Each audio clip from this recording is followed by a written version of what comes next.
Okay. All good. Nadav, thank you very much for joining me, and I will ask you to introduce yourself. Hello, my name is Nadav Weiman, 39 years old, born and raised here in Tel Aviv, Israel. And I'm the executive director of Breaking the Silence. We're an organization of ex-soldiers that served in the West Bank and the Gaza Strip. And we have one thing in common: we're against the Israeli military occupation. We collect testimonies from soldiers that served over there, that stood in checkpoint, that raided homes, that fought in Gaza, that arrested kids. And using those testimonies, we built a tour in Hebron and the South Hebron Hills area in the West Bank, but also we do lectures and panels and debates and everything you can think of spreading the information out of the OPT into the world.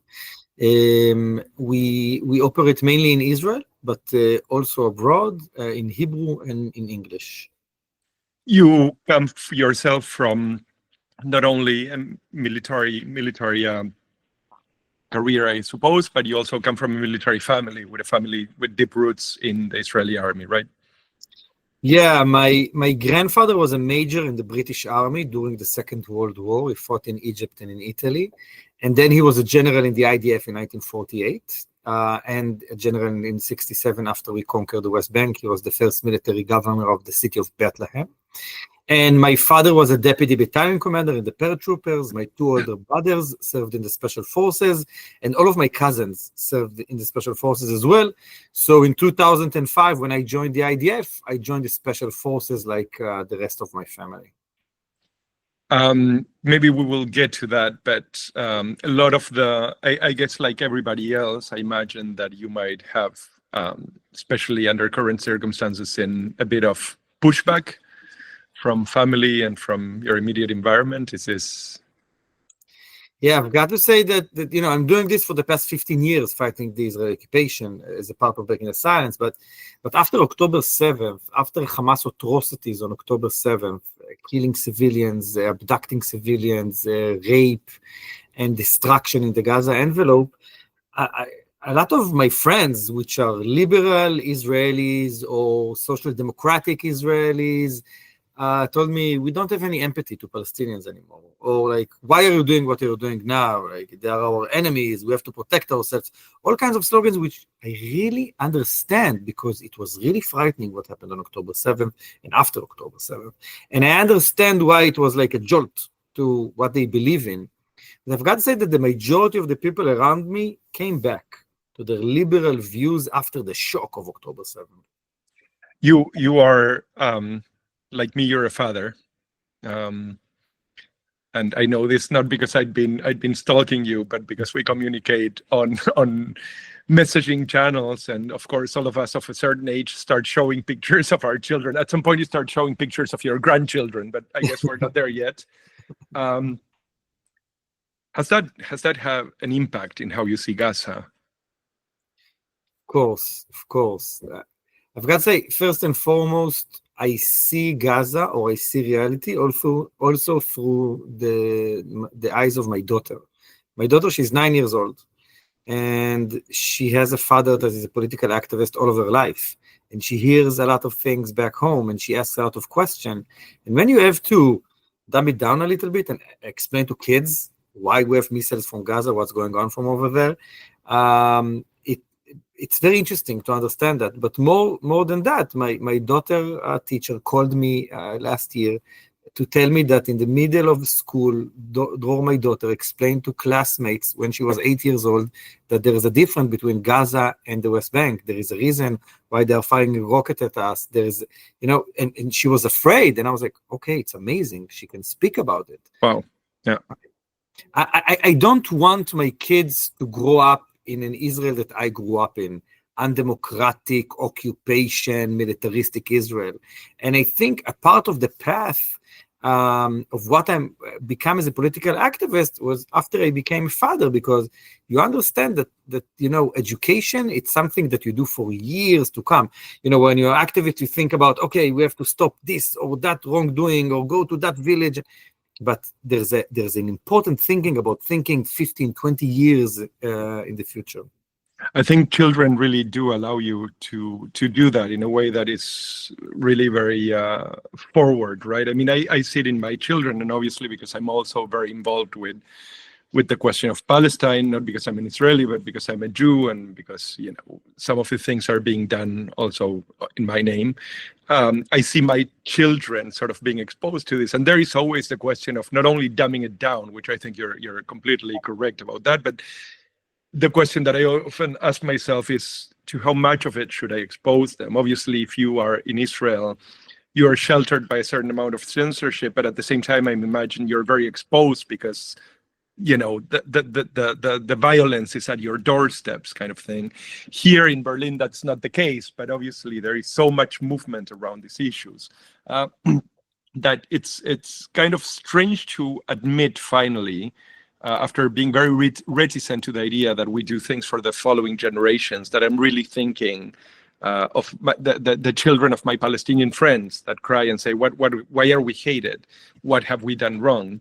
And seeing my children who, will grow up to have to understand that this is something that belongs to our human Western heritage, to our democracies. We allow this kind of thing to happen.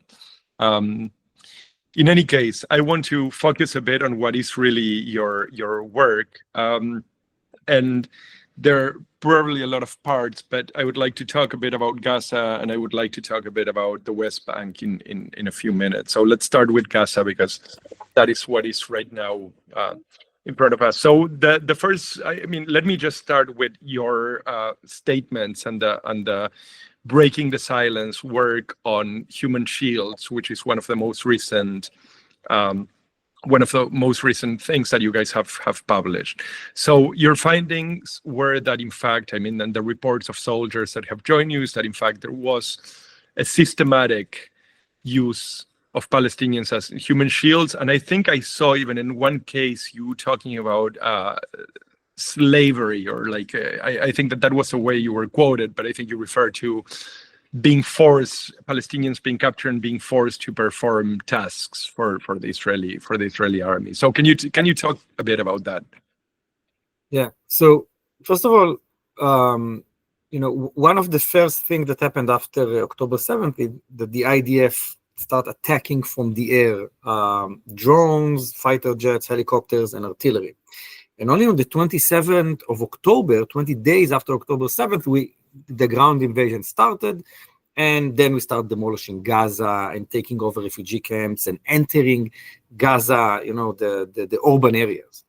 And all of us, I fought in Gaza in 2008 and again in 2012 as a reservist. All of us believed that when the IDF will start entering neighborhoods and sweep tunnels and all of that, there will be a high rate of casualties. And that was stopped by the IDF with two main things. First of all, excessive firepower. Every house that soldier got into it was attacked by a tank shell or a shoulder rocket, or from the air, right? And tanks driving over there and seeing, and the IDF sees the entire urban surrounding as an open battlefield, like it's the desert of Sinai, to fight over there with soldiers. The other thing that started emerging in December 2023, immediately after we started the ground invasion, basically, is that soldiers came to us and told us that they were commanded by their officers to use Palestinians that they captured in the humanitarian corridors and put them on the IDF uniform, maybe sometimes a GoPro camera on a helmet or a GoPro camera on a chest, or even an iPhone being sent with them into the tunnel with a video conversation to the soldiers above, and they will sweep the tunnels. Now, when the first soldier told us that, it sounds horrible and weird, but I thought it's an isolated event. It's not something that the IDF does, right? And then another soldier. So your point is that it could not be really believed to be policy of the IDF, right? So this was just kind of rogue. No. Every soldier that grew up in the IDF when I grew up my age knows about the neighbor protocol when I was a soldier. So if you want to do a very dangerous arrest of a Palestinian man in the West Bank, you will grab his next door neighbor and you tell the neighbor, you knock on the door. You open the door, you get inside the house, and a lot of times those neighbors were shot to death. Okay, that was basically using them as a human shield. And that was stopped by the Supreme Court in Israel. And when I was a soldier, it was only started to be illegal, but then they told us, okay, listen, we're going to give it another name, but it's the exact same protocol. But we all knew it's super illegal, and we did it once in my army service. So soldiers giving us testimonies about that now, we said, no, it's impossible. The IDF won't do it. But again, different soldiers, different unit, different areas in the Gaza Strip, we understood it's something systematic, and it has a code name, and it has laws, and it has how you need to behave with them. And the thing that you referred about the Palestinians being slavery and all of that. So think, when you send them to sweep a tunnel or a house, that's, 15, 20 minutes, couple of houses, okay, but then the day ends, you go as a soldier, you will sleep in a Palestinian home inside Gaza. So the mosquito, that's the code name in the IDF, would come with you to the house, and is blindfolded and cuffed inside the house. So in some cases, soldiers told us that those mosquitoes were used to clean the house and do all kinds of things like that.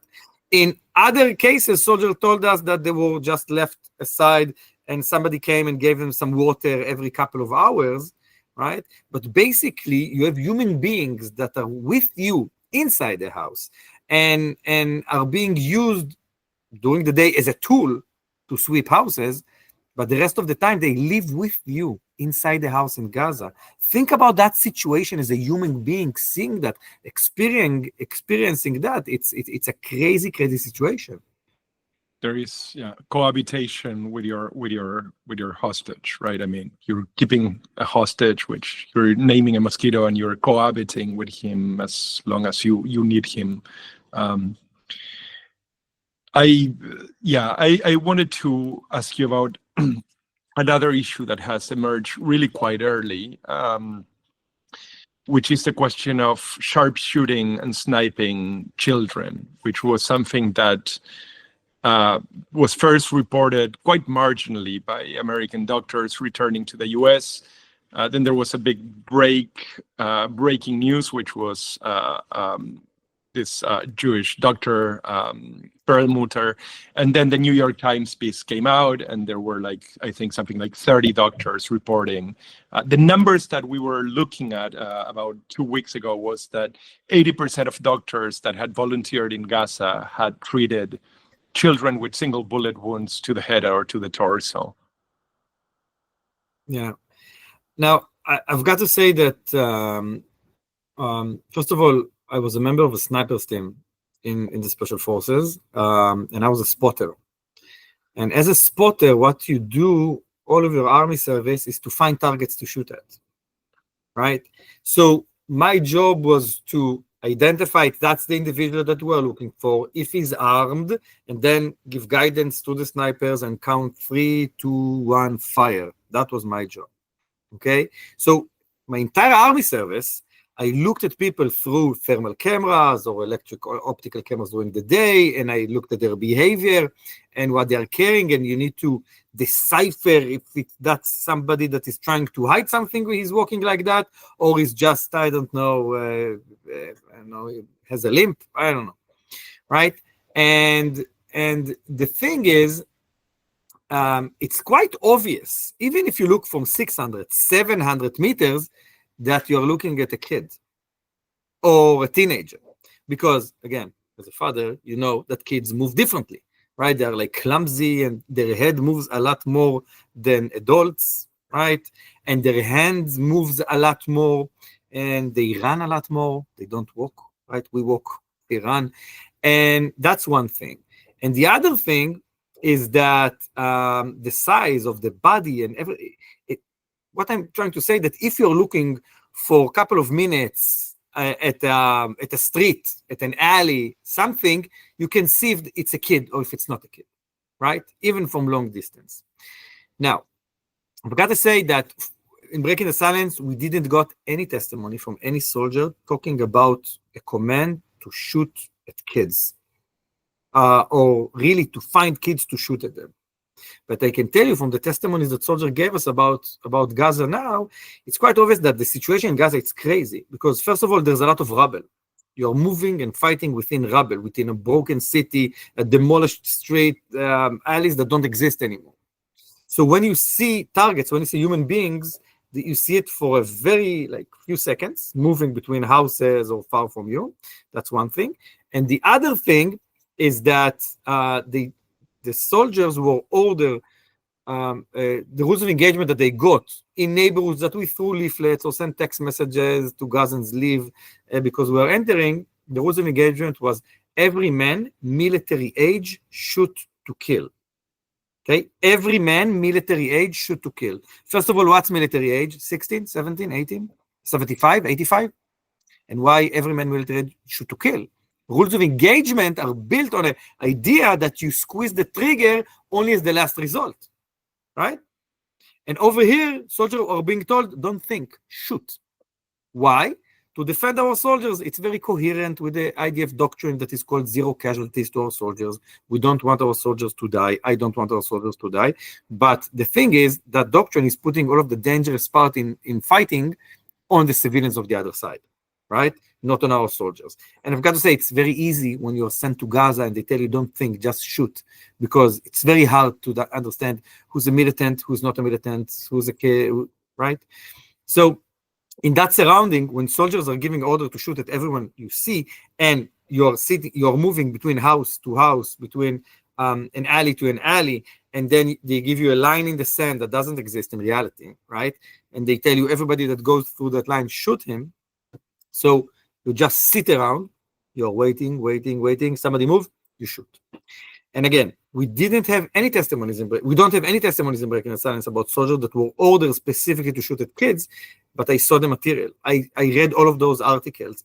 By the way, in London, I met one of those doctors, one of those surgeons that told me about what he saw with his eyes, right? While performing surgery over and over again the same day on kids that were killed from one single bullet to the torso, many torso, less head, but still, right? So it's a reality that we cannot say didn't exist, but what we understand at the moment is that there isn't any specific order to shoot at kids. What is your interpretation of the load of cases? I mean, you met with the doctor. You have seen the articles as well. So, is this come down to viciousness? Comes this down to the fact that people are allowed to do this? Is there a free hand? I mean, because this would also mean a certain lack of discipline in the line of command. I mean, this is clearly, as you point out, clearly not military age men, which we can get to in a second. But I mean, this is clearly not the case. So how do you explain it? Yeah. So I think there's a couple of things. First of all, October 7th, Hamas atrocities, the IDF lose a lot of the brakes and how we're fighting in Gaza, because you have to understand the doctrines, the methods are very, very similar to the war in Gaza in 2014. But now everything is on steroids. But there's another thing, which is very important, a process of dehumanization of Palestinians in Israel for a lot of years. And pointed out, I mean, among others, by Rivlin a couple of years ago. Yes, but also members of our government or members of the war cabinet saying there isn't any innocent in Gaza, right? There's 2 million terrorists over there. Now, West Bank and Gaza are very different, because West Bank Israelis, maybe they will travel to meet their family in a settlement, or maybe they served over there, or they would see an article in one of the channels in Israel. Gaza? It's behind an iron curtain. Israelis don't know how a street in Gaza looks like. And in Gaza, it's 2 million terrorists, fundamental Islamists, and that's it, right? And again, I will come back. So this is the mental picture of the Gazans in the Israeli mind. Exactly. And again, October 7th and Hamas atrocities, and the fact that it was all videoed and Israelis saw it, it drove everyone crazy over it. And I understand, I lost friends on October 7th as well. Right? But then you connect that with the rules of engagement in the IDF and the fact that the IDF has changed in the last 15, 20 years. It's a lot more religious army, a lot more settler-led and settler-oriented army, right? We have a lot more settler officers in the IDF. And in the reserve army, we have a majority of soldiers that come from the religious right wing or from the settler movement. You can see in the names of casualties of IDF soldiers that died and were wounded while fighting in Gaza in the last 20 months. There is an unproportional amount of settlers over there.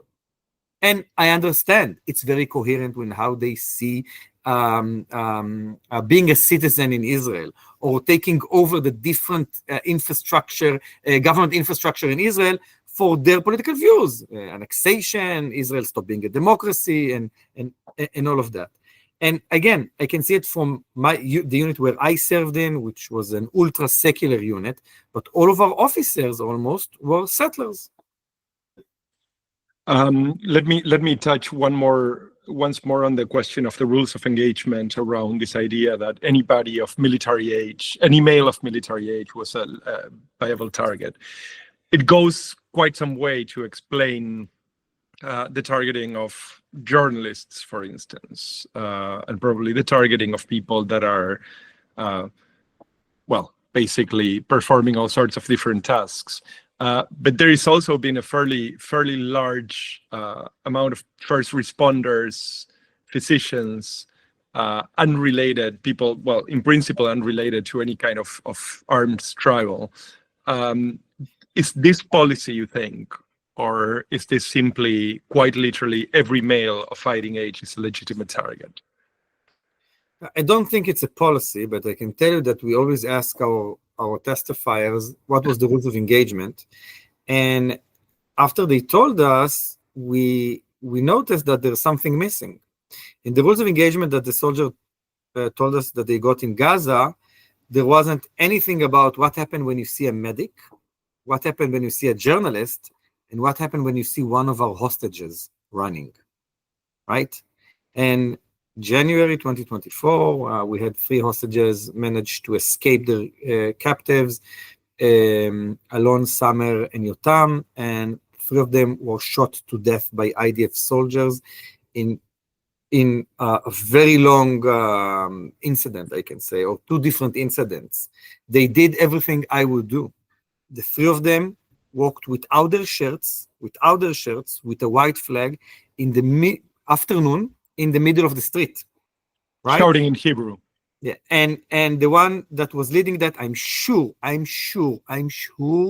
was Alon, because he was a member of the special forces in a unit that fights in tunnels in Gaza. He fought in Gaza in 2014, right? And Samer, because he was a Bedouin Israeli, he was the last one. And Yotam was the first one because he has red head and his pale skin and tattoos, right? They did everything that I would do, and they were shot. They were shot because they were, I'm guessing, 3 military age men walking in the street. Doesn't matter that they have a white flag with them, right? And that shows you that the infrastructure that soldiers are walking in it aims at shooting all the time at everyone. Again, we won't be affected, right? 0 casualties to our soldiers. We're very, very safe. Everybody is an enemy, and that's it. Would you imagine that the person that was behind that scope did not recognize them as Israelis, or is your sense that they were recognized, but it was the price to pay for? No, I don't think he recognized they're Israelis. He shot like he was expected to. He shot very quickly. He shot from he was in the 2nd or 3rd story of the house, and he shot with a Trigicon, a telescope aim to a 45 degrees angle. It's the easiest shot in the world. And I've got to say that I want to find that soldier and hug him, because I don't know if he has a life. He needs to live with what he did to the rest of his days.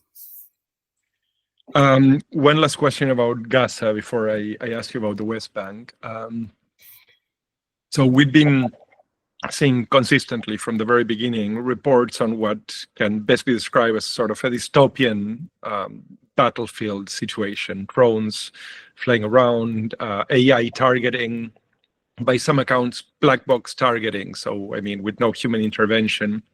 And even the footage is quite frightening. I mean, because you do hear almost constantly in any video from Gaza, you will hear the droning, the sound of the drone, like sort of constantly sitting around like mosquitoes, which I can hardly imagine being a parent in Gaza or, you know, surviving. I mean, having people to take care of and seeing this constant threat there. Is there really a sense of acceptance, even among the military that you talk to, that the war is now to be carried on in this sort of technological, almost video game-like fashion? Yeah, now, I've got to say that along the years, in the 58 years of occupation that we have over the Palestinian territories, the IDF becomes more and more efficient in being an occupying army. And technologies is something that we see all of the time. It used to be more lethal bullets, then less lethal rubber-coated bullets or tear gas or something that we call scream. It's a burst of sound that you have nausea and almost you faint and all kinds of things like that. And then in the last couple of years, we start seeing technologies in checkpoints in the West Bank and facial recognition systems and all of that, but also targeting in the IDF, lavender system that generates, according to the IDF, sometimes thousands of new targets each day. And then again, according to the IDF, there are a human soldier that will check the target, and that's, you know, the only reason there's so many casualties, Palestinian casualties in Gaza in the last 20 months, and it looks like right now, it's because you have AI software that can generate so many targets. We in Breaking the Silence, we did an extensive research about the target bank a couple of years ago, and we realized that there's a couple of things. First of all, there is a huge problem in the target bank about what you and me won't consider the military target for the IDF. For instance? Yeah, in the IDF, every house that has ammunition in it is an ammo depot, but we know that Hamas is moving ammunition all of the time. But after ammunition was moved from a house, the house would continue to remain an ammo depot, right? For almost forever. And there isn't any difference between 15 grenades to 15 missiles. I think there is a huge difference, right? We also know that military target is considered even Hamas government offices, police, interior office, all of that. I don't think it's a military target. We also believe that a legitimate military target is a house of Hamas operatives, right? Their house. And if it's a 4-story house with 16 apartments in it, so all of them, it's a legitimate military target. Now, in my house in Tel Aviv, our neighbors are officers that are serving here in the Kiryat in Tel Aviv behind me. It means that my entire house is a legitimate military target, right? And a lot of times when we shoot at those targets, it's not from drones and fighter jets, all of that. It's from artillery. Artillery, every artillery shell, 155 millimeters, when it drops down and explodes, has a 50-meter killing radius and 150-meter badly injury radius, right? It's a statistical weapon. So you don't shoot one, you shoot a couple because it will annihilate an area. And every hit in a 500-meter radius is considered a precise hit. Because when you're firing at a bunker in the Golan Heights in 1973, it's okay. But when you fire at the apartment number 32 in the 4th story of, I don't know, this or that street, it will annihilate the entire area, right? So all of that is considered legitimate military target, and I can go on and on. But we also discovered that there is a problem with validation. That there were a couple of incidents that happened in previous operations in Gaza that were attacked targets, and it wasn't a facility of the Jihadi Islam, it was a family of 8 persons that blew up while they were sleeping, right? Because you need to validate. Why? Because in those teams that create new targets all of the time between the wars, so a lot of times they are led by Air Force pilot between positions, and they want to show their superior officers that they generate a lot of targets. And sometimes there was even competition. If you generate the most amount of targets this week, you will get 1 day more off at home. You go home at Wednesday, not Thursday morning, right? And that's an incentive to not be so feral, right? And that's before October 7th. That's before the war. During the war, we generate more targets all of the time. And and sometimes it could be guilt by affiliation. A couple of Hamasniks stood next to a house, smoked a cigarette, went inside. The house isn't criminalized. It's a target. It's a legitimate target now. right? So that's one thing. The other thing is that soldiers on the ground, they see a silhouette moves in a window in front of them. They call the attack cell of their unit. Attack cell, it's a room with lots of TV screens, and guy from the Air Force, guy from the intelligence, guy from artillery, guy from the Shin Bet, from the Secret Service, somebody that is connected to the target bank, and they have direct connection with the drones, fighter jets, and all of that. So soldier can call an airstrike within minutes. It never happened in the history of the IDF, right? So the IDF becomes a very lethal army, but the process to check the targets, all of that, comes down. And that would bring us to a situation that at the moment we have more than 50,000 Palestinian and confirmed casualties. Let's wait and see what happens after this war is over and we count everyone. So that is actually exactly where I wanted to go, and I wanted to ask you. So I'm working out a comparative study with at 70% destruction rate and above in war zones. And there are very few examples of that, actually. I mean, we have Grozny in the Second Chechen War, which had about almost 95% of destruction of the city plan. And we have, funny enough, I mean, Leningrad during Second World War. And, one could make all sorts of cases for the distance in time and the distance in basically technology. But the carpet bombing element, the 2,000 pound bomb, the sort of unprecise targeting seems to actually reproduce in pattern, at least in the numbers. And what to me was striking about the number of deaths, which actually in both cases also include a siege, which is defined by lack of food, but also lack or strangling of medical services, is that in both of those cases, there is somewhere floating around 20% of death rate, which is a massive number. I mean, in Gaza, that would mean essentially 400,000 people. What is your estimation, if you dare to do something like that, of what we are going to see on the other side? Yeah, so I've got to say I don't have an estimate. I'm very good in analyzation of occupation and how we fight, and not in statistics. But I can tell you something important about that. What we see in Gaza, it's not a glitch. It's not a mistake. It's a goal, right? The Dache doctrine, the most important doctrine that is leading the IDF in how we're fighting in South Lebanon and Gaza. Dache, it's called after the name of the Shia neighborhood in Beirut, the Dache neighborhood, where a lot of Hezbollah offices were located in 2006, the Second Lebanese War, that we annihilated from the air during the Second Lebanese War. And why is that?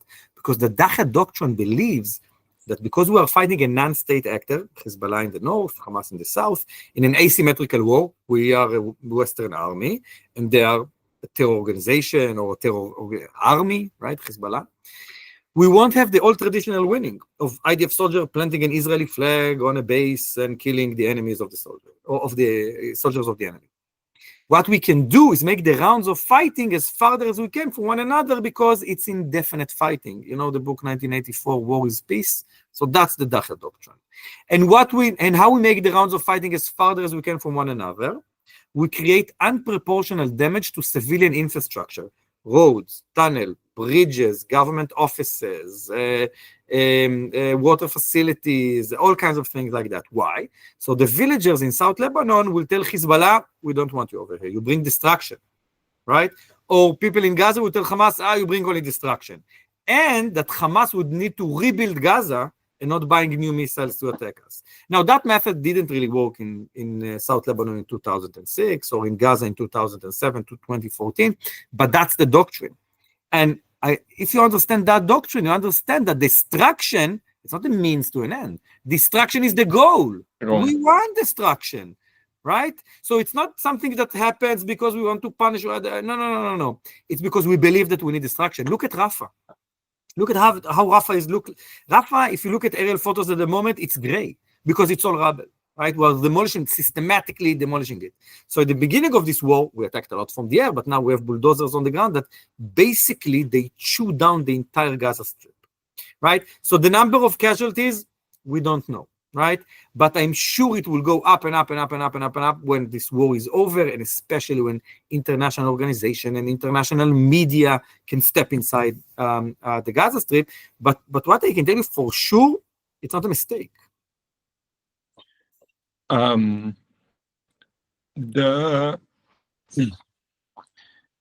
The fact seems to be that much in the way that, in 82, Israel managed to push Fatah out of Lebanon only to create Hezbollah, which in some sense I think one can say, I mean, it's another symptom of the same kind, of the same problem. I wonder if your sense, or what your sense is of I guess I said response for you, I'm sorry, but I do see the Gaza war as one of the best recruitment processes or recruitment mechanisms that Hamas has ever had, even if Hamas doesn't exist at the end of this, even if it's another group of people with another name. There are a lot of people that, I mean, as a father, I would say, you do that to my children, and not only I would want to kill, but probably I would want to die. I wonder if this is actually an element that you think is calculated, is game, is modeled when the Israelis go in and destroy entire swaths of land, killed entire buildings of people related or mildly related or completely unrelated to Hamas. First of all, you're right. Vacuum doesn't exist, right? We have somebody that will enter and try to control and try to fight and all of that. And yes, the resistance to our occupation is an idea, and you cannot kill an idea. Now, I think that our government should give us solutions that are not more missiles and more casualties and more distractions.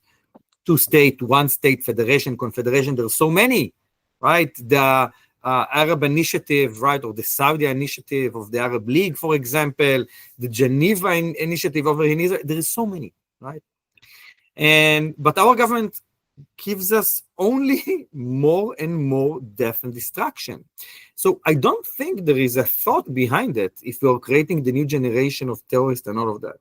And let me give you an example from my personal experience. When I raided homes in the West Bank, when I was a soldier, 2007, 8, and to grab someone, to arrest someone, or to use the home as a sniping post, because we were a sniping team, and that porch looked really best for us. So you put the entire family in a room, you shut them up, and you use their house as a sniping post in the middle of the night. You can feel how you create the new generation of human beings that just hate us because, I don't know, because we were Jewish, because we were Israelis, because we were an occupying soldier, doesn't matter, but they hate us, right?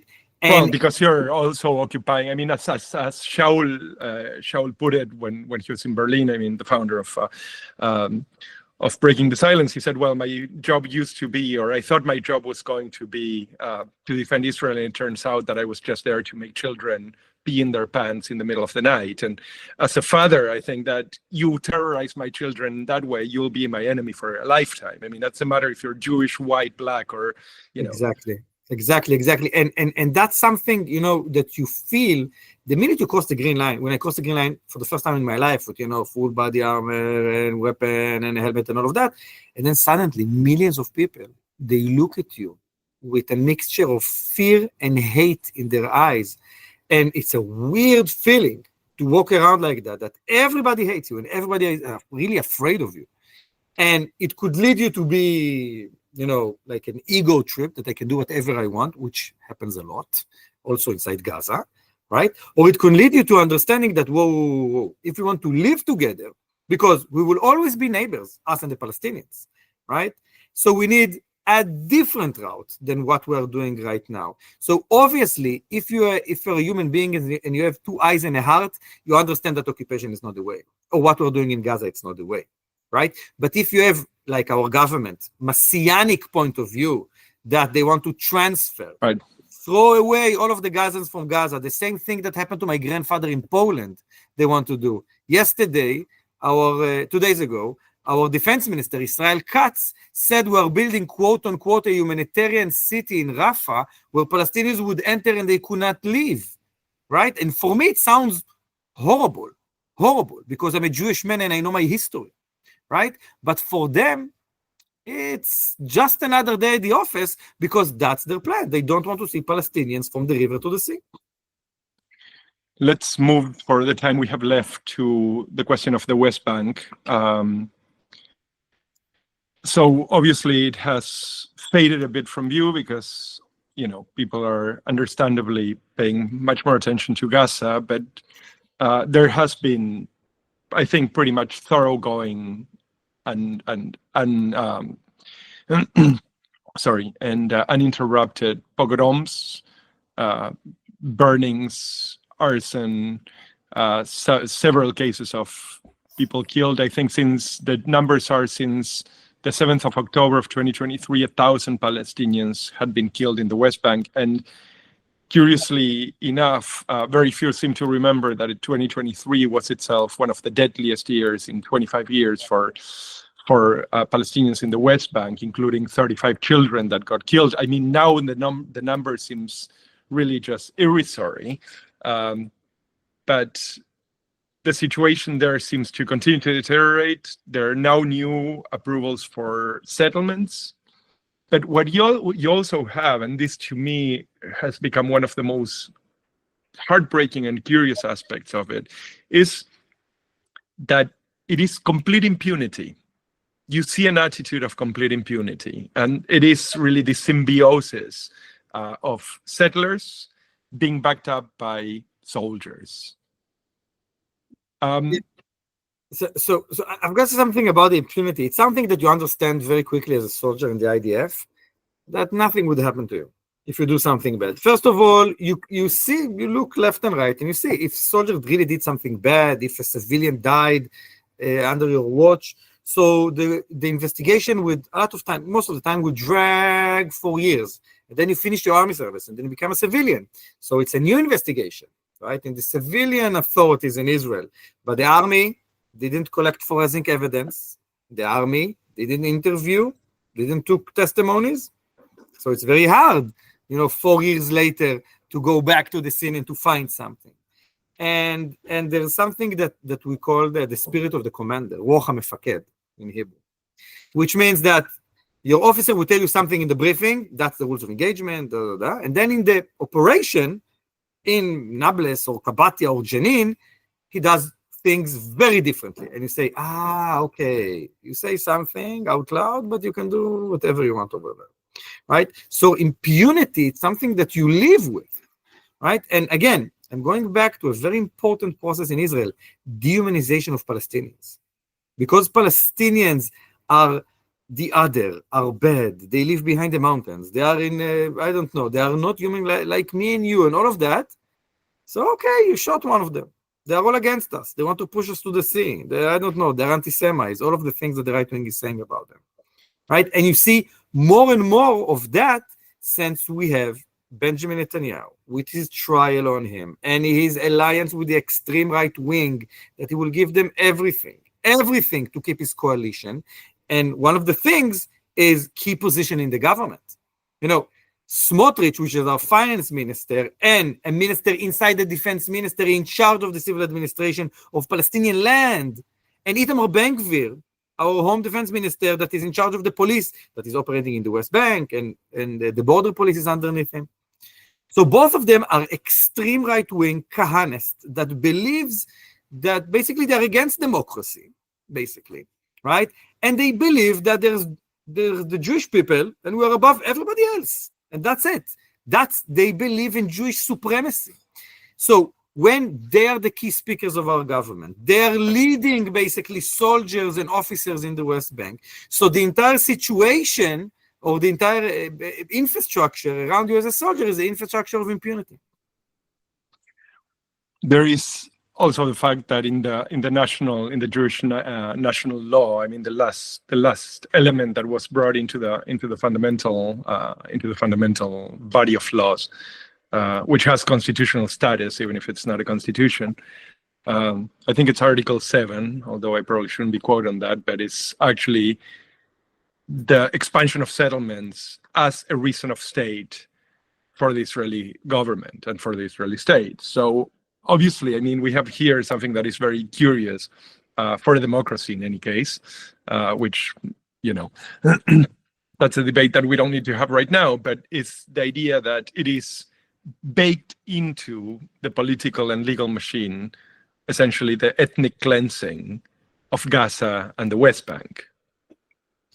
Yeah, in the last election, the Likud party, so the platform of the Likud party stated very clearly annexation, and the fact that only Jews will have a right for self-determination between the river and the sea, because we control between the river and the sea. Now, I thought a democracy means that everybody has the same rights, right? But our government doesn't believe like that, and that's why I think that it's not a democratic government that we have at the moment. But I've got to say something about this crazy right-wing government. They didn't start it. When the occupation started in June 1967, it was a Labour Party government, real social democrats, right? But they believed, we had government members back then, they believed in the idea of Greater Israel. Greater Israel, it's biblical Israel. It's Jordan, Lebanon, Syria, parts of Egypt, and parts of Iraq, okay? Biblical Israel. Because it was after the euphoric victory of the 6-day war, they lost it a little bit, right? And the first settlements that were built by Labour Party. And the first settlers were kibbutzniks that believed in socialist shared life on stolen private Palestinian land, right? Only after that, when they couldn't fill all of the settlements with people because they ran out of people, they reached out to the Messianic movement. That was a tiny movement in the end of the 60s, beginning of the 70s. Only in 1974, when they started Gush Emunim, the organization, then they start build settlements and bring more and more people and got more and more budget. And now they control Israel. It's not Israel controlling the Messianic movement, the Messianic movement controlling Israel. So the process, actually, it's a process that came from social democrats, right? And still, by the way, in the Jordan Valley, we have settlements that vote center left, and they're settlers, right? So I know I speak a lot of the extreme right wing. I speak a lot of Benjamin Netanyahu right wing, crazy right wing government.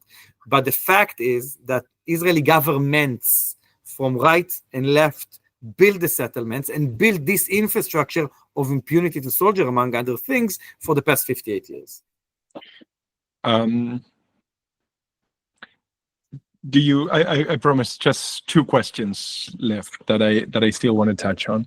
The first one is on Masafer Yatta, the settlement or the village of which has now become very famous because of the movie No Other Land, and it has become sort of a prime target. A prime target almost at times I feel that is a direct challenge to, say, public opinion around the world. It's like, well, this thing that you've seen on your screens that won an Oscar, let us show you that just like, 10 people here with the backing of our Minister of Finances and the Minister of Internal Security are enough to basically tell everybody around the world to can it, to put it in the most elegant of ways. So it seems to me like a replay on the question of impunity. It's basically we set the law and we do whatever we want. What I wonder is what that means. I mean, this model of complete lack of interest in not only public opinion, but essentially the legality of the settlements and the question of, pressure, if there is any ever from let's say Canada, European countries, maybe eventually some American government. Do you think that would have any effect at all in stopping this thing in the West Bank? So first of all, you're right. The South Lebanon Hills or Masafer Yatta, it's an area that we have extreme settler violence for a lot of years, and we have settlements, but also unauthorized outposts. But I can say it's the same mechanism in the entire sea territories, which are 60% of the West Bank, where, first of all, in the West Bank, we have two separate law systems. We have the Israeli criminal law system for Israelis, and we have the military law system for Palestinians.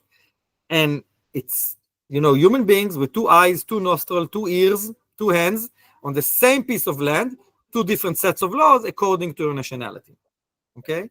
And under the Israeli law, it's very easy to escape trial, and you can be violent as much as you want, and the law won't be enforced on you, and soldiers are being told that they cannot enforce the law on settlers, right? So that creates a mechanism of impunity to settler violence, what Windbreak and the Silence call settler terror, because it is terror. And so that's one thing. But the other thing is that, in Israel, people are calling those settlers on the hill hilltop youth. Now, I don't know, when I was a teenager in Israel, or even in my 20s, I couldn't put a couple of trailers on a hill somewhere, pave asphalt, and dug, 2 or 3 kilometers of power lines, water lines, sewage, built a synagogue over there, built a kindergarten that is funded by the state of Israel, and have 20, 30 soldiers guarding my every step. Perhaps we were just not very talented teenagers, you and I. Clearly, these people are... Yeah. So what I'm trying to say, it's easy for everyone to look the other way and say, no, it's isolated group, it's a rotten apple. No. It's the infrastructure of the settler movement that supports that. It's the state of Israel that is supporting a criminal enterprise from the beginning of the 90s. The unauthorized outposts were built as a retaliation to the Oslo Accords by the settler movement, right? So it's a criminal enterprise run by the state of Israel. Right, so we can call them hilltop youth. Now the settler movement are calling them the young families of the hills and all kinds of names like that. That's whitewashing what's happening over there. So it's a government process. Now you asked about what the international community did or can do, and how the Israeli public saw that. So I can tell you that after this war started, after October 7th, Biden, the former president of the US, said something that I never thought I would hear in my life. He said Israelis and sanctions in the same sentence, right? And the Americans started, and then after that, European countries joined in sanctioning violent settlers. And the first settlers that got sanctions on their head are settlers from Asaf Ariata. And there's a reason. They are very violent, they are very outspoken, they weren't afraid, and all of that. And you know what happened immediately after the sanctions? Now, I don't think those settlers were really affected from the sanctions. They didn't want a visa to the US or open a dollar account in the bank. That was the problem. But it flagged my political camp, our politician, what they need to do, what they need to speak about. Immediately after sanctions started, Yediot Achronot, the most read newspaper in Israel, start to call it settler terror. Politicians from center left in Israel start calling them settler terror, saying it is bad. Breaking the Silence, we do 500 educational events a year, right? We do lectures all of the time. But speaking about settler violence, for Israelis, it's something very hard. It's very hard because people tell us, it doesn't exist, it's a lie, all of that. Biden said sanctions and settlers in the same sentence, and Israel is in the same sentence. Suddenly everybody wants us to come and speak with them about settler violence, to hear what soldiers are being ordered to do with that, to understand what's going on over there, right? So there's a reason when you flag a political camp, right? Because we want the change to come from within, and that's what I want as well, that the change would come first and foremost from the Israeli society. And those sanctions helped us to break the barrier between Israelis and the West Bank, right? So it was very good at the time. Yes, it was stopped by Trump and all of that. Yes, but still, it's something that you cannot turn around. Israelis understand that settler violence is a problem.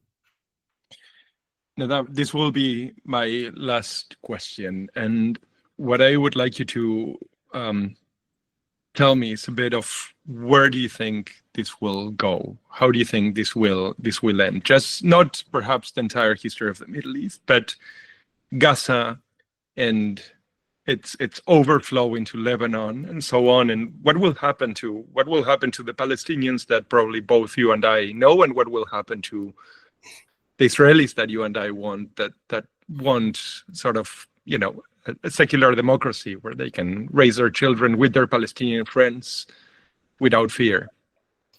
Yeah. So first of all, we cannot look the other way and say, because something happened in what in Israel called the 12-day war with Iran. We bombed Iran and they fired from time to time on us. The Shia axis over here, Hezbollah and Hamas and Assad regime crumbling down, and Iranian missiles are not that afraid. We're not that afraid of them anymore, and we cannot. The Middle East is changing rapidly, and there are tectonic changes. So for that, it's very hard to understand what's going to happen. But I can say in our situation, it's very clear that our government is fighting a political war to preserve their power and their coalition. Our government doesn't care about our hostages. That I think it's the #1 task of the Israeli government to release our hostages. In November 2023, breaking the silence, we called for a ceasefire, a hostage deal, and entering humanitarian aid into Gaza. And we're doing that ever since. Because we believe that both people, Palestinians and Israelis, should live a life, a just life, a peaceful life, and with the right of self-determination. Between the river to the sea, there are two people, and both of them needs to live like that.